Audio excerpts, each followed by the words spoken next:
동방에서 주님의 별을 보고 그분께 경배하러 왔노라.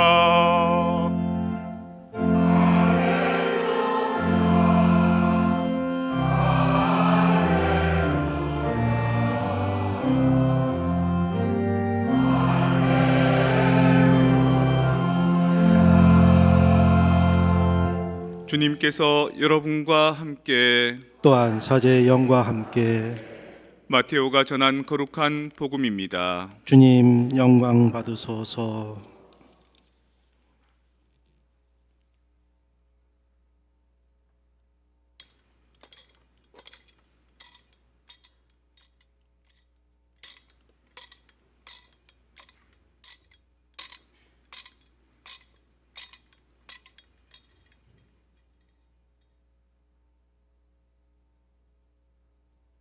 예수님께서는 헤로데 임금 때에 유다 베들레헴에서 태어나셨다.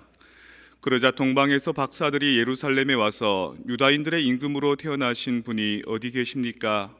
우리는 동방에서 그분의 별을 보고 그분께 경배하러 왔습니다 하고 말하였다.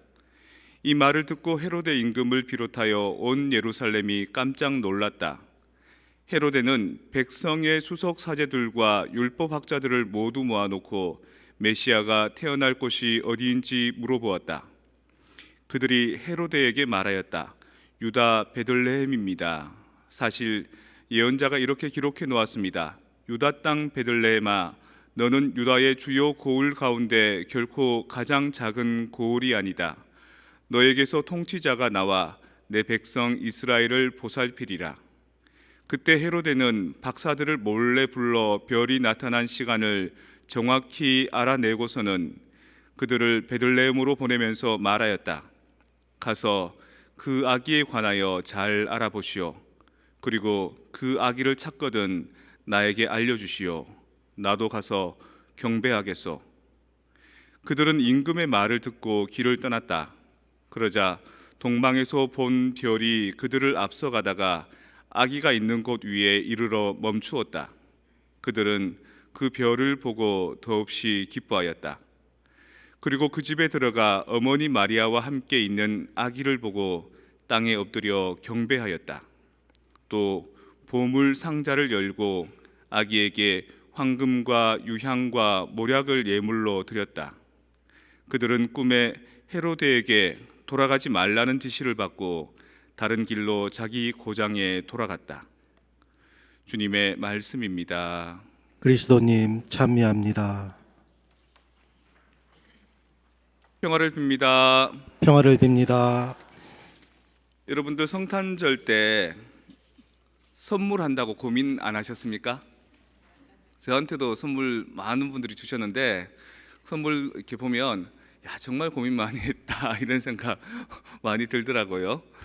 그리고 올해 저도 작년에 처음 그 미국에서 성탄절을 맞았지 않습니까?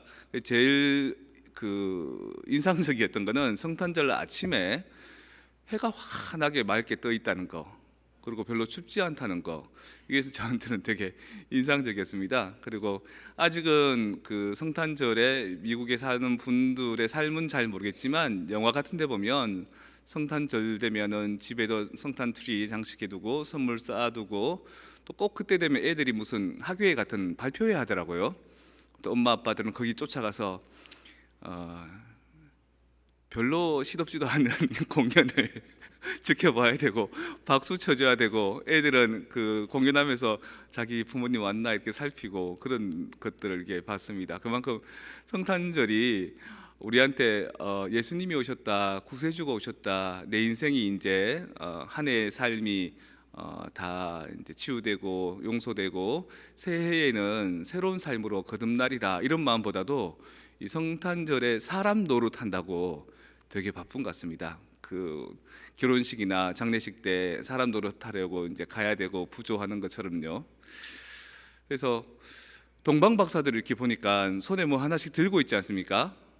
동방 박사도 사람 노릇하러 왔나 그런 생각을 해봅니다. 근데 저 동방 박사들은 특이하신 분들인 게 천기를 읽어낼 수 있는 분들입니다. 하늘의 기운을, 하늘에 떠 있는 별자리를 보고 저 별은 보통 별이 아니다. 뭔가 큰 인물, 큰 왕이 태어날 기운이다. 그러면서 따라가죠. 따라갈 때 그 당시 제일 귀하다고 여겨지는 선물을 준비해 갑니다. 여러분이 크리스마스 때 서로에게 선물을 뭘 할까라고 고민했던 것처럼 저 동방 박사들도 도대체 예수님한테 뭐를 선물해야 될까 고민되지 않았을까요? 돈을 주자니 너무 천박한 것 같고, 필요한 물건을 주자니 뭐가 필요한지 모르겠고, 그래서 아마도 선물 중에 제일 좋은 선물은 의미가 있는 선물 아니겠습니까? 그 뜻이, 깊은 뜻이 담겨 있는 선물. 그래서 보면은 첫 번째 동방 박사는 황금을 들고 갑니다. 저 황금을 왜 들고 갔을까? 해석이 분분합니다.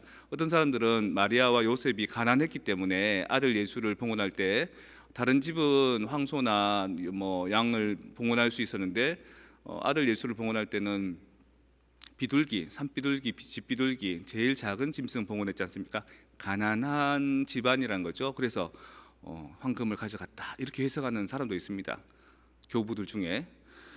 근데 황금은 그 재산으로 따져도 좋은 거지만 그 빛으로 따지면요, 임금한테나 황제한테나 어울리는 색깔이라 그럽니다. 그래서 왕실에 가면 거의 금박으로 도금해놓고 금장식을 해놓은 이유가 바로 그거거든요. 그래서 당신이 임금이십니다, 가장 존귀하신 분입니다라는 뜻을 상징하고 그 의미를 담았다 그럽니다.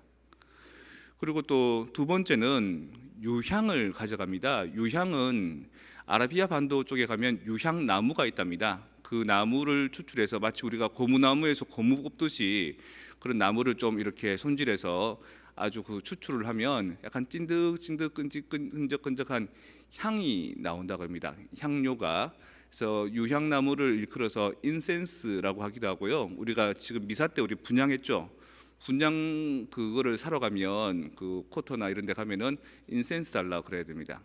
그래서 향, 그러니까 살아있는 사람들한테 취할 수 있는 최고의 향취, 이거를 이제 드린 겁니다. 인생을 살면서 품위 있게 고귀하게 사시라고.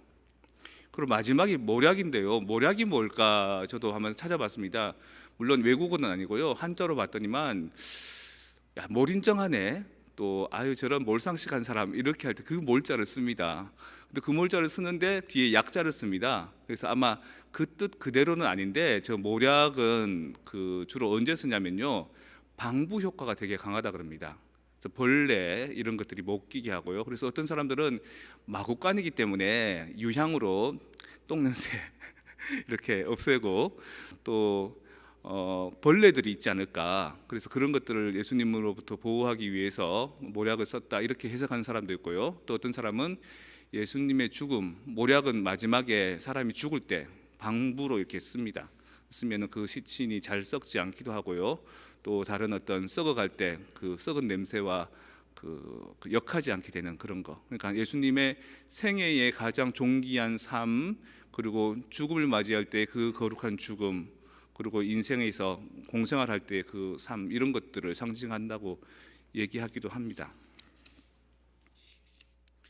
반면에 예수님을 그렇게 찾아서 이렇게 찾아 아기 때부터 찾아서 이렇게 경비하는 동방 박사들이 있는가 하면요, 또 조금 다른 인물이 있지 않습니까? 헤로데가 동방 박사들한테 그렇게 얘기하죠. 그 아기가 어딘지 나한테 좀 가르쳐 달라고. 그러면 나도 가서 경배하겠다고 했는데 속마음이 뭡니까? 헤로데는 자기가 왕이 된 사람 아닙니까? 근데 이스라엘의 그 초기 그 다윗 왕부터 지금까지 내려오는 왕실이 존재하진 않았고요.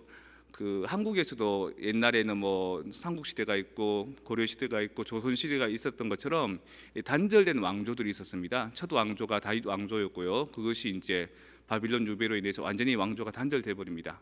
그 다음에 나중에 이제 마카베오의 또 왕조가 새로 생기고요.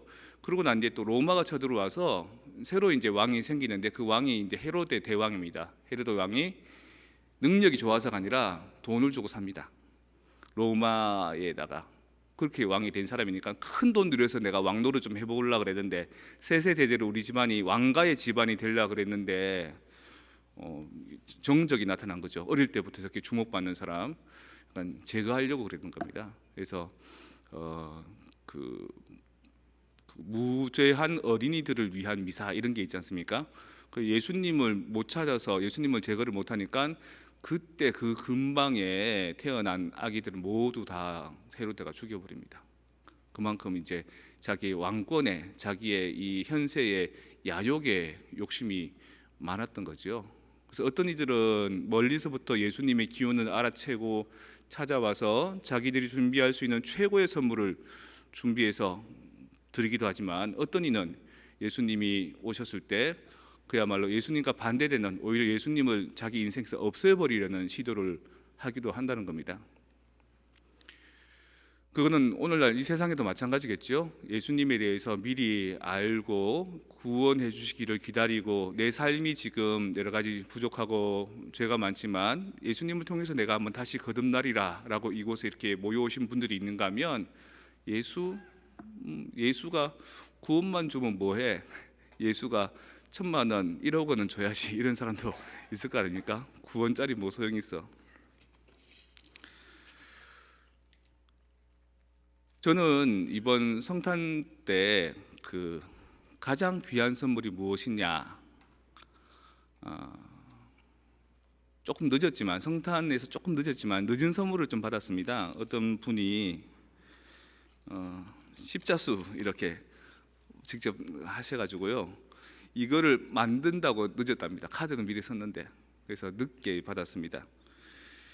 이 순간 내가 별들을 쳐다본다는 것은 그 얼마나 화려한 사실인가. 오래지 않아 내 귀가 흙이 된다 하더라도 이 순간 내가 제9 교향곡을 듣는다는 것은 그 얼마나 찬란한 사실인가.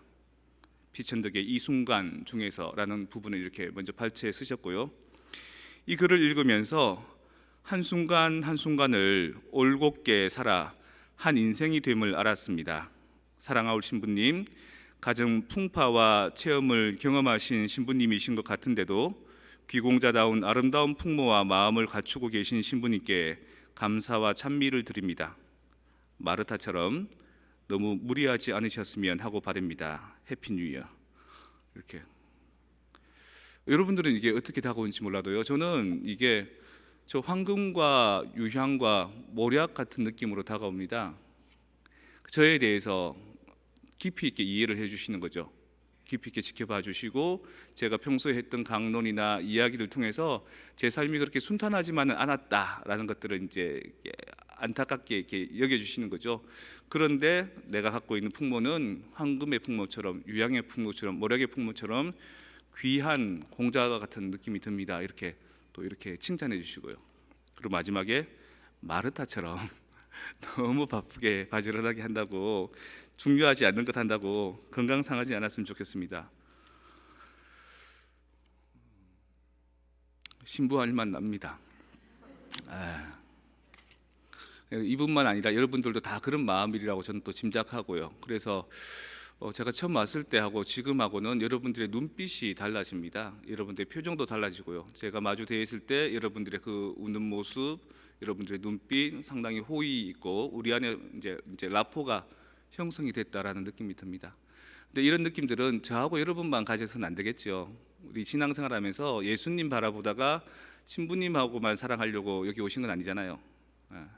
예수님 바라보시고 저 동방박사들이 선물을 예수님께 드리면서 경배하는 것처럼 먼저 여러분들의 인생의 가장 귀한 것들을 하나님께 바쳐야 되지 않겠습니까? 황금과 유향과 모략처럼.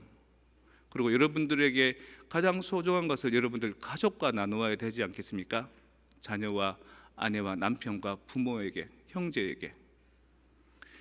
무엇이 제일 중요할까? 그 사람에게 가장 귀한 선물이 뭐가 될까 한번 고민해 보십시오. 그리고 이 글을 쓰면서 나를 지그시 바라보고 또 나의 내면을 통찰해주고 그리고 나의 건강을 걱정하는 것처럼 여러분들의 주변 사람들한테 그것을 진정한 선물로 주십시오. 그러면 예수님이 왕의 품위로 우리에게 오신 것처럼 여러분들 주변의 사람들도 귀한 품위로 살게 될 겁니다. 그분들이 귀한 사람이면, 그분들이 귀족이면 여러분들도 같은 집안 사람들 아닙니까? 그렇게 해서 우리 성프란치스코 한인성당 모든 교우들이 귀한 풍모와 거룩한 삶의 태도로 바뀌어 갔으면 좋겠습니다. 이제는 우리가 서로 마음과 마음이 통하는 그런 라포가 형성됐으니까 그걸 통해서 좀 더 빨리, 좀 더 확실하게 우리의 거룩함을 함께 서로 소통하고 나누어 갔으면 좋겠습니다. 올 한 해의 화두는 가정의 성화입니다. 그 가정의 성화를 위해서 여러분들이 가족들에게 귀한 선물 하나씩 준비해서, 그리고 그 선물이 단순히 물질적인 선물이 아니라 정말 저 사람에게, 정말 내 가족에게, 내 아내에게, 내 남편에게, 내 자식, 내 부모에게 그 인생을 이해해주고, 그리고 그것을 격려해주고, 그러면서도 건강을 걱정해 줄 수 있는 선물이 뭐가 될 수 있을지를 한번 곰곰이 생각하시고, 올해 새롭게 다가올 성탄절에는 그것 한번 선물해 주시면 어떻겠습니까?